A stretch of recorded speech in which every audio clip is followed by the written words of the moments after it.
Hello everyone, it's Theme Park Avenue, I'm Eric, and today I got on Snake River Expedition, the brand new Cedar Point 2021 boat ride. I'm going to be reviewing it today. It was supposed to open actually on Friday, May 28th, but due to bad weather, it did not open until today, Sunday, May 30th, and I've been on it. I'm going to review it now. I'm going to start from the queue, work my way through the ride, talk about how I feel about it, whether it's a good ride or not, give some final thoughts at the end, and let you know if you should ride it or not if you go to the park, because lines can build up. So let's start with the line. I think I waited about an hour to get on this. It was a nice queue. I should start with that. The queue is really, really good. It's not quite as detailed or expensive as like the Disney queues, but it looks really nice. Because this is actually themed to spoilers from this point on, you go in with a trapper named Trapper Dan to retrieve some gold and such. There's a lot of things for trapping. There's like bear traps and some taxidermized animals and some fishing nets. All the stuff you'd expect on a boat thing. There's this one map that has some fun stuff like Mantis is spelled backwards to be called Sitnam's Points. There's stuff like that. It's a very nice queue. There's a fake bird put inside. I think it's just a nice queue. I did not mind looking around for an hour at that. It was definitely nice. Now let's talk about the ride. As you wait to get into your pre-show, we had a woman who was kind of occupying us, asking questions, saying, ready for your fun wildlife cruise on the Snake River? Fun thing about that, I've actually been on the Snake River for a wildlife tour. Saw some beavers and bald eagles. That was a really fun thing, so I had a bit of a personal connection to this part of the ride. Then this guy comes over and he says, I'll take them from here. And he reveals that we are not on a peaceful boat cruise, but we are helping smuggle some gold for Trapper Dan. And then he knocks on this door, and he doesn't know the password, so he's not able to get in. It's this big joke thing. Then they let him in, and we all go in with this guy who gets a pre-show. And here's a pretty fun thing. So we go look at this box that opens up, full of all these cans of pork and beans. And then a bunch of, like, weird rubber tubes come out in the wind, and they look like snakes. And a bunch of people freaked out. I was filming this. I didn't really even notice them, but it was a really fun touch. And then we find out we're really smuggling gold. And a fun thing, my little brother and sister, they got to be the ones to hold the bags of gold, so that was really fun. And after that, you go to your boat with this guy named Jasper as our skipper, and then Tyler as our captain. My other brother is named Tyler, so that was also pretty fun. And Jasper was very into it. I compare this a lot to Jungle Cruise, the good skippers, because he did a really, really great job. So what this starts with is pretty simple. This one bag is a red tag, one is a yellow tag. The yellow tag is supposedly the gold, and red is dynamite. So the dynamite goes in this box that's labeled Digger's Dynamite. Digger is a Steel Vengeance character, or something like this. That's pretty funny. And as we're going along, there's some animatronics. Like the first thing we see is this taxidermized cougar, so there's no animatronic there. But then there's these bears at this guy's house, and there's some raccoon on the laundry wire. They move. It's not high-budget animatronics. You will not be blown away by these. But I don't really go to be blown away by animatronics, just to have fun, enjoy them. And the guy's like, no, that's my house. It's like, hey, make sure you mix the lights and darks on my laundry wire or whatever like that. He had some fun stuff up his sleeve.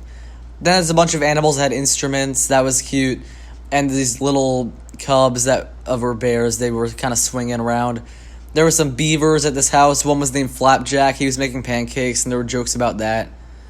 Then one of the fun effects, one I really liked, this tree, this big tree, it falls down, and it's very near the water, and once it kind of goes all the way down, there's a splash effect, because a beaver just kind of gnawed it down. I thought that was a very good, well-done effect. And after all this fun animal stuff, we pull over to dock to give the gold to this guy. And then one of the guys who's against Trapper Dan comes out and is like, hey, give me the gold. He comes on the boat and he sings this song saying something like, I know who has the gold, it's... And he looks at me and then looks to my brother and says, you. And I'm like, oh no, he got him. I'm just saying, if he had looked at me, I would have said, no, it's him, he has the gold. So the guy takes the red tag thing. No, I'm sorry, no, he took the yellow tag one. And the yellow tag, it turns out, did not have the gold in it. he left with not gold. I guess there may have been dynamite. Who knows? You don't ever open the bag, so we don't know.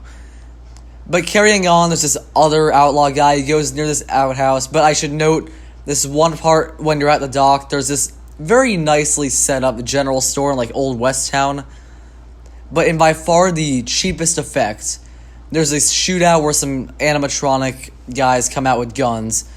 And I wish they'd done live actors instead, because it's just test dummies with hats and scarves on, like for ride testing. There's no eyes on them even, so that was not really all that good. But still fun. And carrying on, there's this other guard. It's like, hey, I'm gonna shoot you guys. And then this cool girl comes out. She's like, hey, I'm gonna shoot you. And he runs into this outhouse, and then she shoots the outhouse. And steam comes out of the outhouse, and then a really, really cool effect. The walls just kind of come out of the outhouse, and it blows up. It's very, very fun to watch. And then Jasper says, good thing I didn't need to use the bathroom, huh? And one other thing, to add to the danger of outlaws coming after you, there's something called the Basilisk. It's a giant snake, and we go past it at the very end. It has these giant vultures that look like the ones from Snow White, and he kind of twists around. He's like a rattlesnake, so the body goes around, and the head he lifts up, and then some water shoots out of the mouth, and it barely misses the boat. I thought that was fun. And one thing I like to joke about with the Basilisk is that they put that on Copperhead Strike. That'd be pretty fun. And overall, it's a fun ride, and we have Jasper. He's all like, well, we didn't get the gold to Trapper Dan, but at least we got home safe. Now, let's talk about some final thoughts. So overall, this is a fantastic ride. I love the whole island thing, and all the areas we go around, they look very convincing. It seems like a Snake River thing. Sure, Millennium Force and Top Bill Dragster being nearby is weird, but it's fairly immersive for what it is. Our skipper was fantastic. The theme of the ride is fun. And I think I honestly definitely prefer this to Jungle Cruise. The animatronics are probably not as impressive, but I think it's a much more fun ride. And that's really what I'm all about.